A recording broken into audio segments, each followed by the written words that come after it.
Okay, Andrew. So way back when, in the last episode of season 2, you dropped one last story time special, and it was about you going to Milwaukee Yep. for an NBA game. Yep. And we talked about how, amongst a lot of other things, how I was going to smash on Auntie Anne's if I ever stepped in an NBA arena with an Auntie Anne's, and of course you watching a Bucks game. Yeah. But has everybody known that I actually did go to an NBA game one time. Oh. Hmm. Oh. Yeah. And well, it has a lot of motivation behind it. Let's say that. Okay. A lot of motivation, a lot of strife, a lot of, I won't say blood, sweat, and tears, because it wasn't really a blue collar thing, but How about significance as a whole? yes, it has historical significance There you go. behind it. I went 17 years in between going to a professional sports event. I had never been to a professional sports event, period, before the night of February 29th, 2020. That's insane. I mean, I don't think that may be the longest streak of all time. If I'm being completely honest, no, I'm kidding. Maybe in the U.S. I mean, that's just crazy. I've never met anyone who has gone that long without going to a sports game, or never gone to a sports game in general. That's really unheard of almost. Yeah, and obviously excluding high school and school, because that doesn't count. Yeah, That's yeah, freaking professional. school. Yeah. It's freaking school, or even collegiate at that part. I had Yeah. professional nor collegiate, because I know people go to collegiate games and they be bussing. Yeah, sure.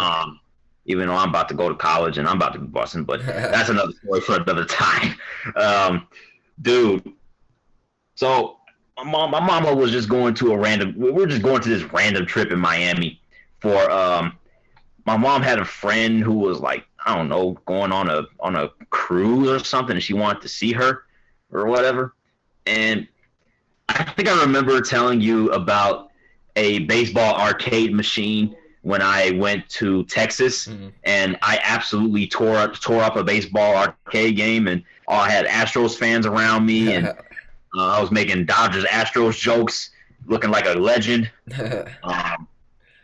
So for after 3 years after going to that friend's wedding in Texas, 3 years later, we go and see her in a hotel in Florida. She went to Florida, and we went ahead and went with her. I'm like, okay.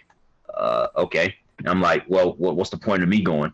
I mean, this is your friend, and I mean, what am I gonna do? We're gonna go to freaking Dave and Buster's, or we're gonna go just go to some freaking random game room that I can go anywhere in Illinois. And I was a bit disgruntled because it was like a waste of 3 days for the most part, and I was just like, but I mean, me personally, I'm not much of a vacation guy, and I was just like, this is boring. What am I gonna do all day? I don't have my video games. This food, it's not worth waiting for all day. What activities am I gonna like? This is boring. I'm not like a huge shopper, man. I'm not like let's go to the mall every single day. It's like, come on, dude. This is boring. And so, and Andrew, I'm telling you, look, I have a tradition of not absolutely doing nothing on Friday nights and Saturday afternoons. It's just in my nature. Yeah. Kind of like being a Detroit sports fan is in your blood. Doing nothing on Friday nights is in my blood. It's literally in my blood. It's just like I am knocked out every single Friday night to the point where I do absolutely nothing, and I don't want to do anything. I'm telling you, it's weird, but it's so. I don't know why. I've learned to take pride in it, Yeah, I understand. It's like your cool down of the week. You go to school all week, and then that is your day where you can just not worry about anything. I understand. Yeah, dude. It gets to a point, and this is really random, but it gets to a point where my door is open. When my door is open and it's visible and I'm visible, dude, I have some of the weirdest sleeping positions that I don't even know it. Like like my leg would be on top of another, and I would just be like my sister would say, I would be folded like an omelet on the bed. Like I would be twisted, turned. I would be looking like a human cyclone, and I'm just like, I remember my sister jokingly snapped a picture of me aired out in bed, and I'm just like, oh, that's what I look like when I sleep. So I'd be aired out on Friday nights. Yeah, you got knocked out. Yeah, I got that freaking Miguel Burchelt treatment. Yeah.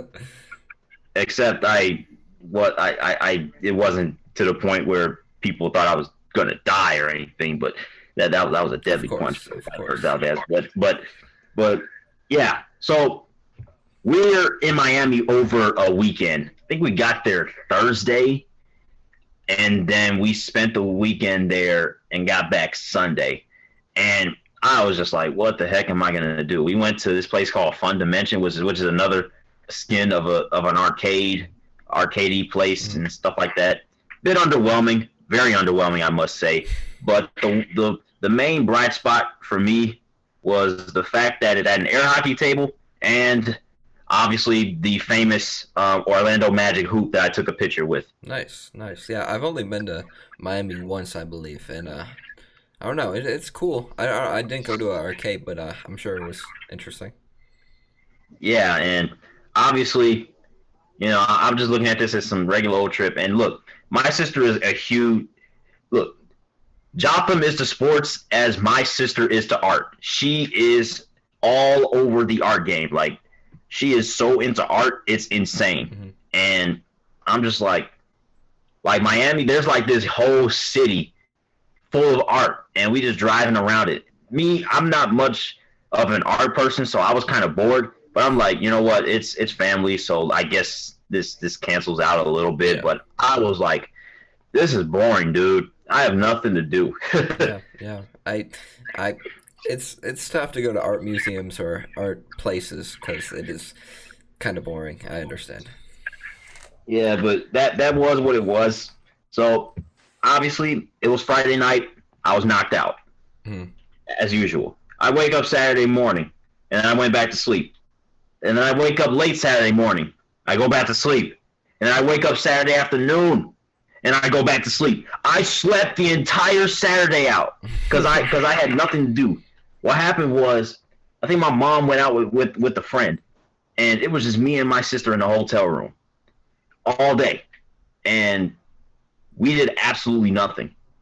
Like, we did nothing. We were stuck in the hotel. I mean, it's a 17-year-old and a 12-year-old just in a hotel. You're not gonna be able to do much. There's not much leverage that those two kids have. Yeah. As for what they can do, we have no video games. We have. We didn't even turn on a television. That's how knocked out we were. No television, no music, barely any food, and I'm just like, I'm knocked out, dude, aired out. So by the time 6 o'clock comes, I'm just like, oh, we're finally gonna do something Saturday night, and this is another tradition. I usually get it turned on. It's like a switch. I get just turn on all of my energy when that sun goes down on a Saturday night. It's werewolf like. Yeah, a vampire. Yeah, and I'm just like, yeah, dude. It's like a switch. So I get dressed, take a shower, and we're gonna go out. I'm like, okay, we're gonna go to downtown Miami. I'm like, okay, and we go to downtown Miami. I see all these huge buildings. I'm just like, holy freaking crap! It's a cool place. Like, I'm driving. It's a cool place. Yeah, like I'm driving through it. I'm just like, dang, these are some big boy buildings. Yeah. Holy crap! And then we drive by the University of Miami, the Hurricanes facilities and stuff, and I'm like, dang, this is a dope university. This is dope. Mm-hmm. I'm like, this is dope. You're not gonna be recruiting me, but I respect you. So I'm just like, okay, we chilling. This is cool. And I'm wondering where the heck are we going though? And then my mom, she usually gives directions for me to read, and I'm like, what the heck? And So I grab the directions, and I'm annoyed because I hate reading directions. I'd rather just shut up and drive where I want to go. But yeah, dude. So I grabbed the directions, and the directions were from said hotel to American Airlines Arena, and I was like, oh wow, we're gonna go see the American Airlines Arena, and my mom was like, Jotham, why would we drive all the way to downtown Miami just to go look at a stadium?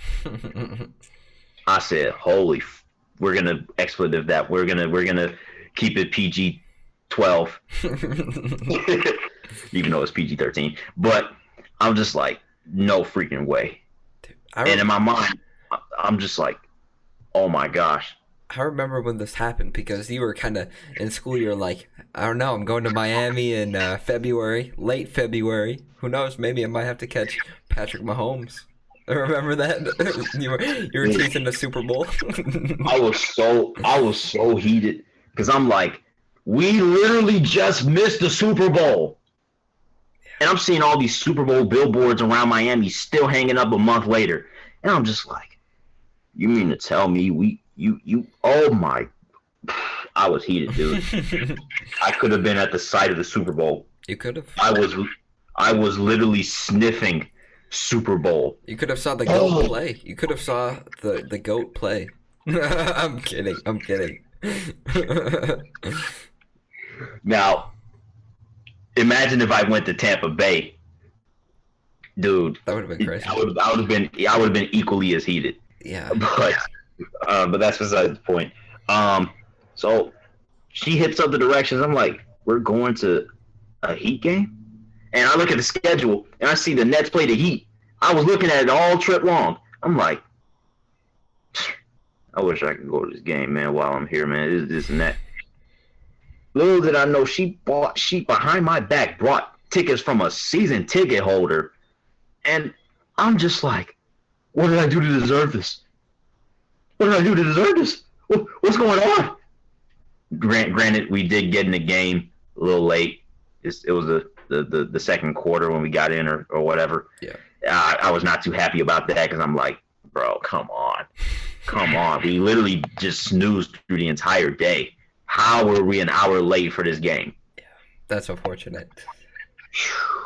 But it was what it was. The only thing that matters is that I caught the majority of it. And for whatever reason, my mom is such a Jimmy Butler fan. And my stepdad is too. Big Heat fan. I'm just like, I don't dislike him, but I'm like, why do you like him so much? That's my question. Why do you like him so much? That's my question. She loves his style of play. Okay. I mean, he's kind of annoying to me, but you know, it's alright. I'm like, okay, that's okay. It's coming from a Bulls fan, but okay, Bulls fan. So we go into the parking lot, and I'm just like, I already hated it. I hated the process. I'm just like, oh my gosh, why does it take all this to get to an arena? I was so bad. I'm like, yo, this is such a long wait. I had to wait for the freaking parking spots to open up. Had to wait for the tickets to go through. Had to get verified and all this and that. Security had to ask me where I was going. I'm like, man, all this just to walk up into an arena. I mean, security. I mean, I understand that. It's like, it's 20,000 people. Yeah. So you don't want anything bad to happen. But dude, I'm just like, this is incredibly tedious.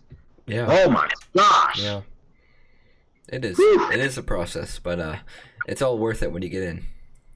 Yeah, because when I did get in, and when we were walking, do you know what that area like outside the arena is called? Not like outside, the concourse. The concourse.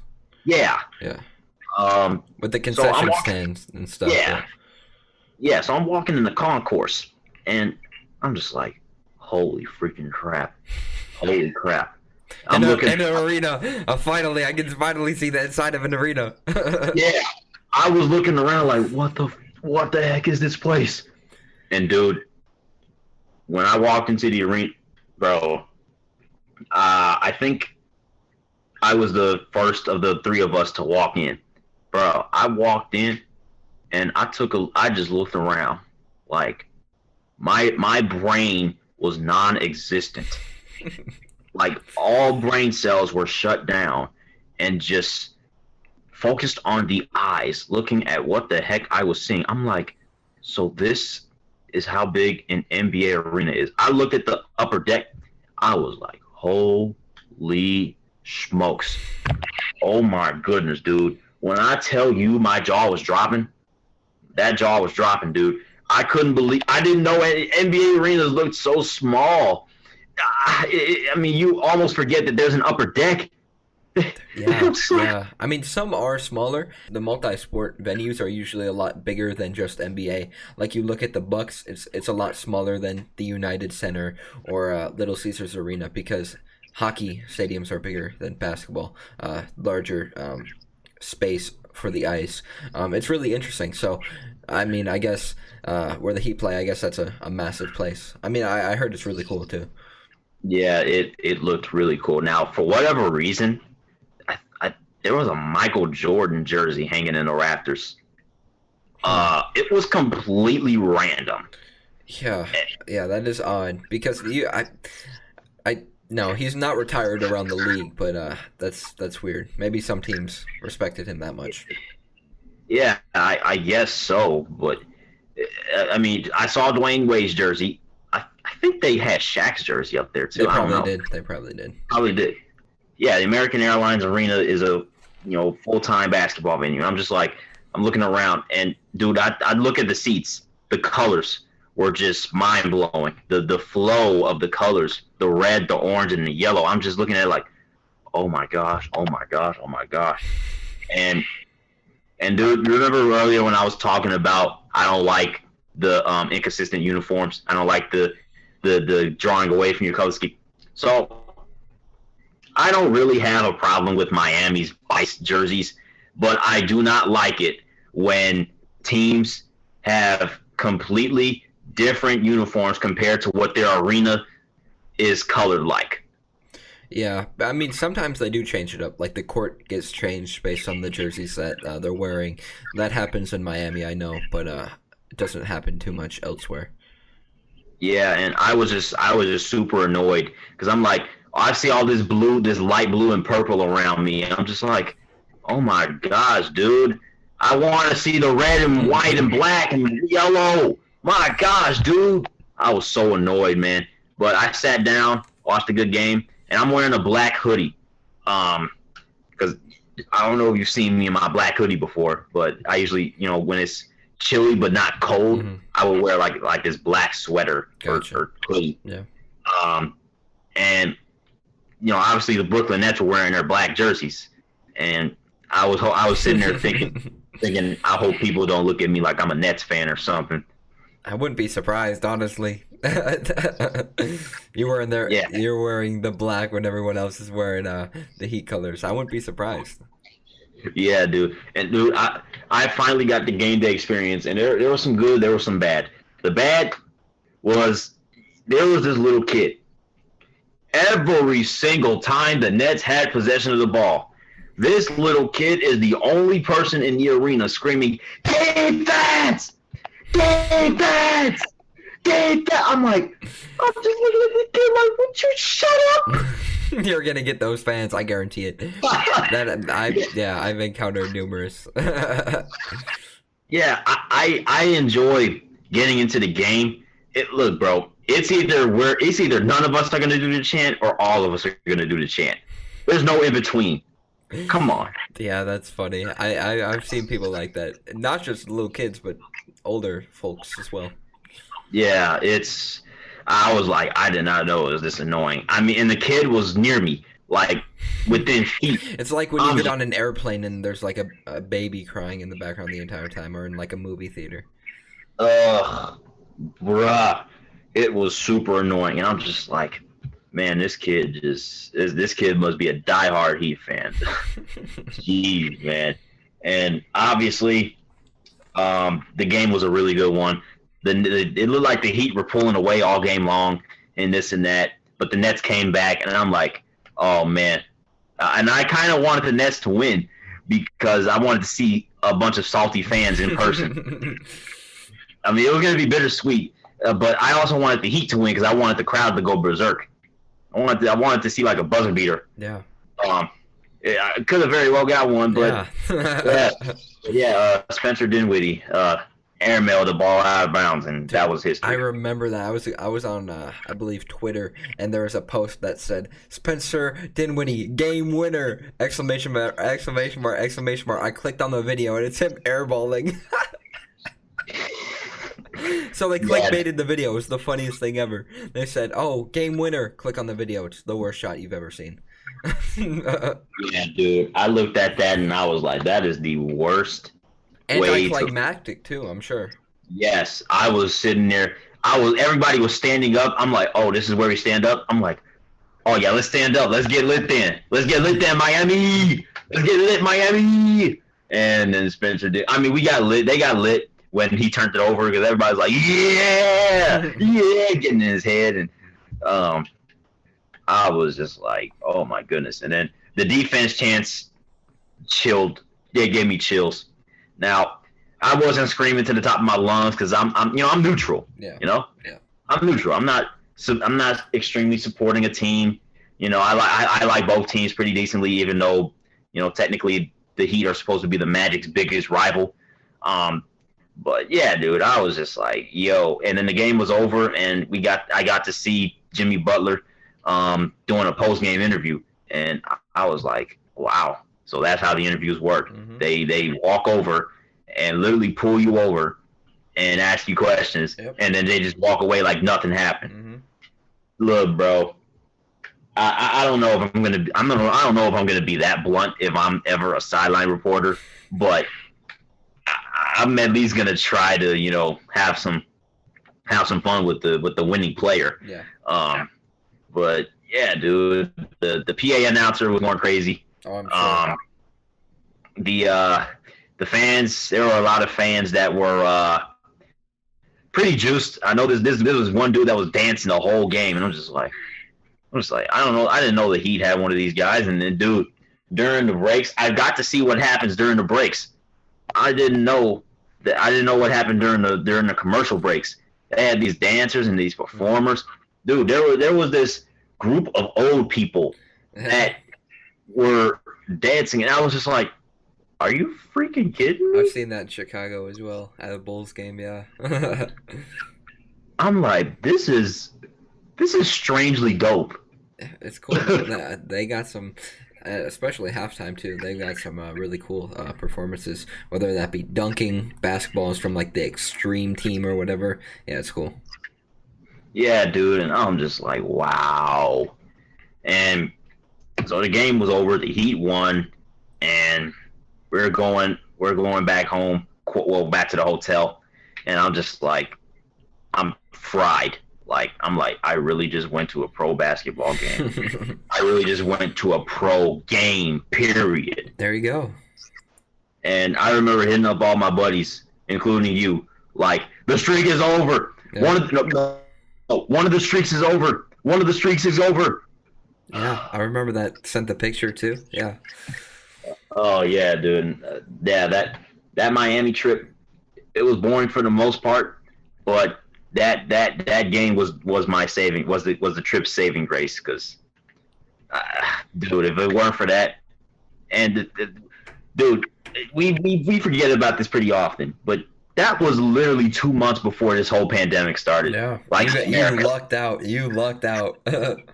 Dude, there were so many things that I got bailed out on. First of all, I dropped arguably the greatest song that I ever made, right, like the Wednesday of the final week of school. Link in the bio. Wednesday. Link in the bio. Link in the description. Link in the description. Yeah, dude, I'm just like, are you freaking kidding me? I talk about it a lot with the dude that I did the feature with all the time. I'm like, dude, we literally got this song off before the pandemic started. And then I always mention that and the fact that I went to a freaking Miami Heat game before the pandemic started, before Florida was a COVID hotspot, before Florida was literally the most, I won't say oblivious, but kind of like the most oblivious. Yeah, oblivious Yeah, to the I pandemic remember, at times. like a few weeks after the beach is full, whatever. But you lucked out because I was supposed to go to a Pistons game, a Red Wings game, Tigers opening day, a soccer game, all for my birthday, and then COVID happened, and I didn't go to any of them. It was literally a week and a half after. That is so tough. Oh, geez, yeah, man. But who knows? If I mean, imagine what it would be like if I did not get that opportunity before the pandemic to go to a game. Yeah, what if the pandemic never happened? The show would have never happened. Hey, this is a lot. It's a lot of interesting stuff. There's a lot of pros and cons. And obviously, the pro along with this show is the ability to say that before I got to college, I went to a professional sports event. There you go. Finally. Now, there are still other streaks left to be broken. I still have to go to a basketball game. I still have to go to a baseball game. I still have to go to a football game. Still have to go to a hockey game. Yeah. But yeah, dude, that's my first NBA game. That was awesome. I really enjoyed that story. Yeah, dude.